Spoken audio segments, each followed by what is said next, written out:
Ladies and gentlemen, this is Hollywood Joe from Hollywood's World of Sports, coming to you with another episode of Hollywood's Hot Topics. And this week I want to talk about the world of professional wrestling right now. Obviously, with certain issues and certain situations, the pro wrestling world hasn't been the same as it should be. But I don't want to talk about that. I want to talk about things I've been observing, honestly, over the last year or so. And I want to start out talking about AEW, because AEW, there's a big frenzy behind it. A lot of people love it. Some people hate it. People just watch it just to spite WWE. But I want to talk about some things that are frustrating me, not only as a fan, but someone who, has been around the business for, a good portion of my life. I want to start out with the tag team division in AEW. Everyone keeps saying that the AEW tag team division is the best division on the planet right now. And, I have to counter argue that and say that just because you have the most depth doesn't mean you have the best division. And what I mean by that is, yes, AEW, his tag team division, is stacked. But the way it's being utilized, it does not make them the best. When the first AEW tag team, championships were crowned, I was okay with Kazarian and Daniels being the first ever. They paid their dues. They've done great work as a tag team. But ever since they've dropped them to the makeshift tag team of Kenny Omega and Hangman Adam Page, I feel like the tag team division is being wasted. You have tag teams in AEW like the Lucha Brothers, Santana and Ortiz, formerly known as LAX. You have Jurassic Express. You have Private Party. You have the Young Bucks. You now have, Dax Harwood and Cash Wheeler, formerly the Revival. You have Butcher and Blade. You have Dark Order. You have all those tag teams. And any one of those tag teams can carry the tag team division. As far as I'm concerned, the team that should have defeated, Kazarian and Daniels should have been the Lucha Brothers. The Lucha Brothers, have been highly touted, and many, many fans thought they were the best tag team on the planet when they went to AEW. I mean, you gotta understand, like the Lucha Brothers, LAX, and a couple of other tag teams, they were the face of the tag team division and every other promotions they were at. So, I hate to say it, but Kenny Omega and Hangman Adam Page do nothing for me as a tag team. They don't. They just, to me, I call it the makeshift elite, because they're better off being singles competitors. And if we're being honest, I have not gotten any excitement watching Kenny Omega in AEW. I know people might hate that statement, but Kenny Omega was like a king among kings in New Japan Pro Wrestling. I mean, he was the guy. And Kenny just, I feel like he's fallen off the wrestling radar. Like nobody talks about Kenny Omega like they used to. And as far as I'm concerned, the best thing that could happen to the AEW tag team titles and division is getting those titles off of Paige and Omega and having Paige and Omega work a program against each other, and then they go on their merely separate ways as a tag team division.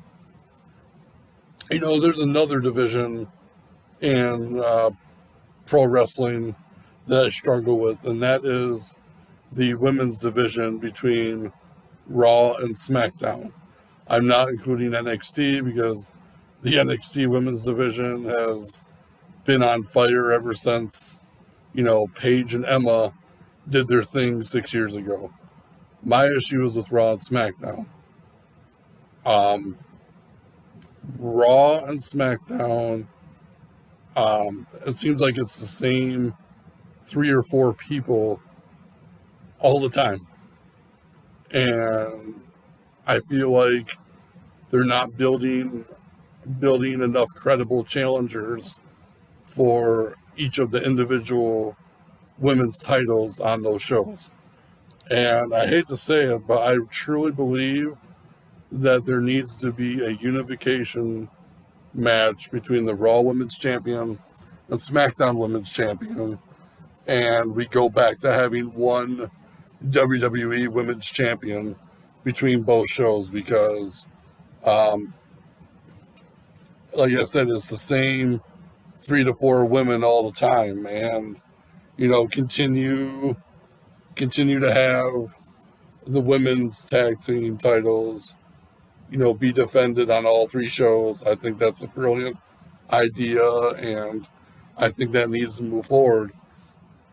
But the other thing I would like to see is maybe have a WWE Women's Intercontinental Championship, you know, for those who aren't competing for the tag or the main singles title between Raw and SmackDown.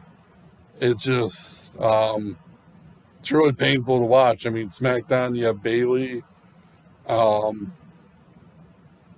Alexa Bliss, Nikki Cross, the only ones that seem to be in the spotlight. On Raw, it's Asuka, Sasha, Kyrie. I mean, you've had the Iconics come back a little bit, but it's the same 3 to 4 women on each show.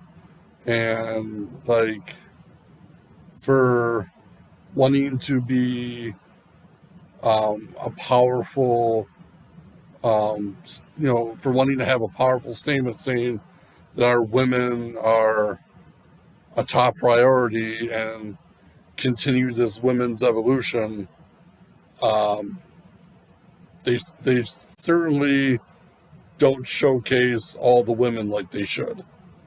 So again, it's one of those things where, yes, you can have the most stacked division in the world, but if the division's not being used right, it's not the best. I mean, and honestly, that's WWE as a whole right now.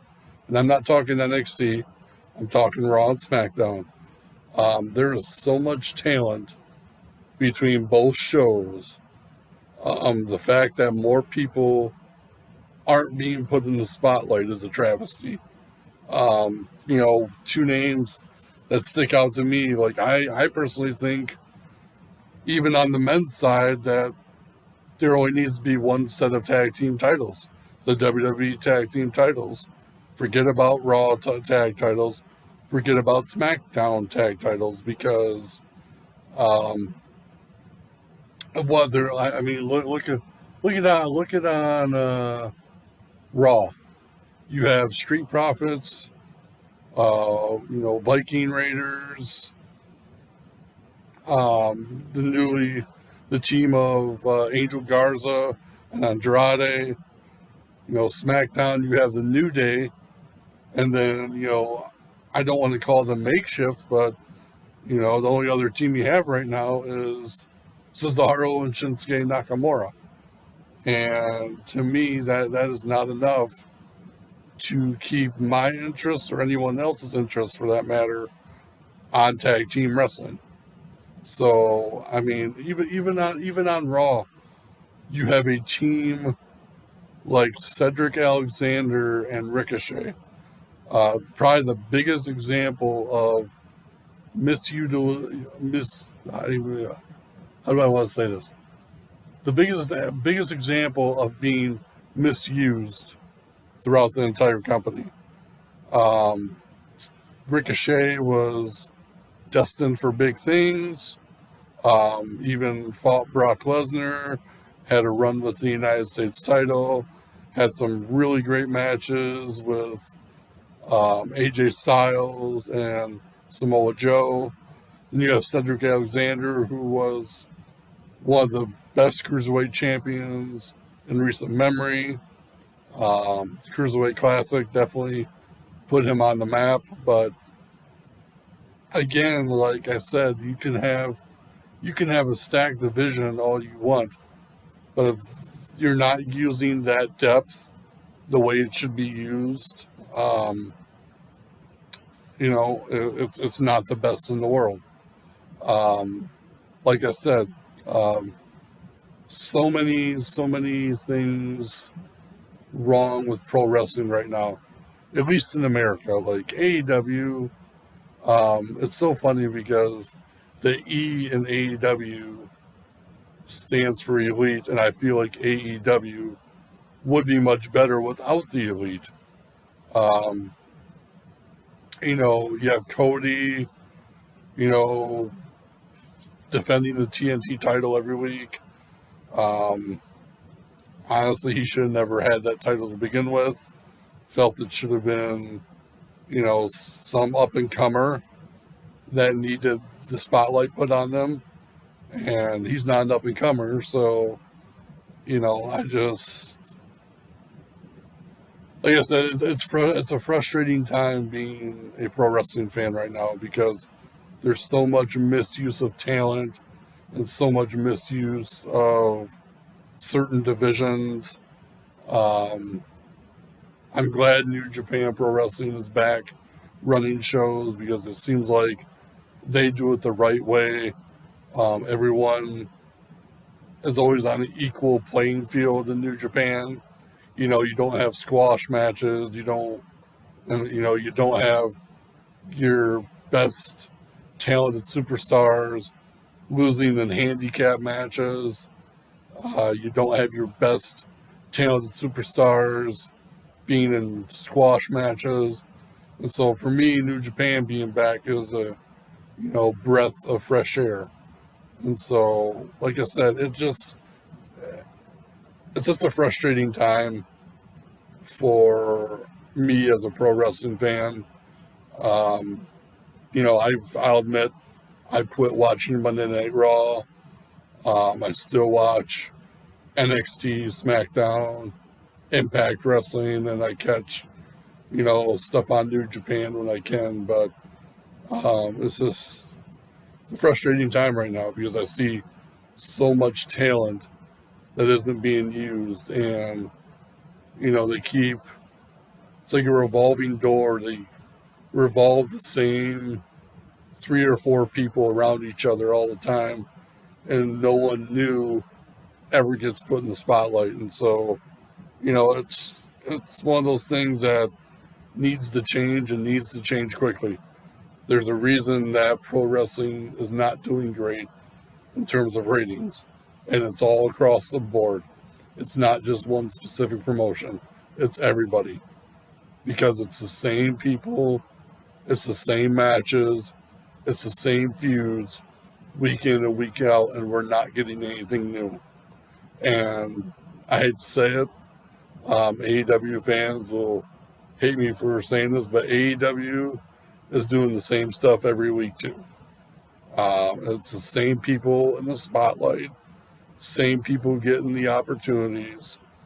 Um, you know, they had an opportunity to put younger talent in the spotlight, and so far, um, you know what? Yeah, some of them have been in the spotlight, but not in the way they should. Um, I almost feel like if you're not friends with the Elite, you're not going to get put in the spotlight. And so far, I feel like that theory has been correct. Um, Again, it's another roster that has too much talent on it, and the talent is not being used right. So, um, I could go on and on all night about which talent I think should be used right. But that would take 2, 3, maybe 4 hours. And I honestly don't have that kind of time. But I just want to leave you with this thought: like, if you're watching, AEW, Raw, or SmackDown, like, what is exciting you? What is keeping you, you know, glued into the TV?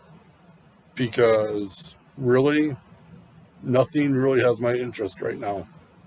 As someone who's wrote about professional wrestling, someone who's been a fan, someone who's been around the local independent scene, nothing on TV is exciting anymore. So I don't know. Like I said, I could go on all night about this, but I know people have things to do, people to see, wrestling to watch, all that good type of stuff. So, with that being said, my name is Hollywood Joe from Hollywood's World of Sports. Be sure to check us out at hollywoodsworldofsports.com and check me out on all my social media. And as always, controversy doesn't come without criticism.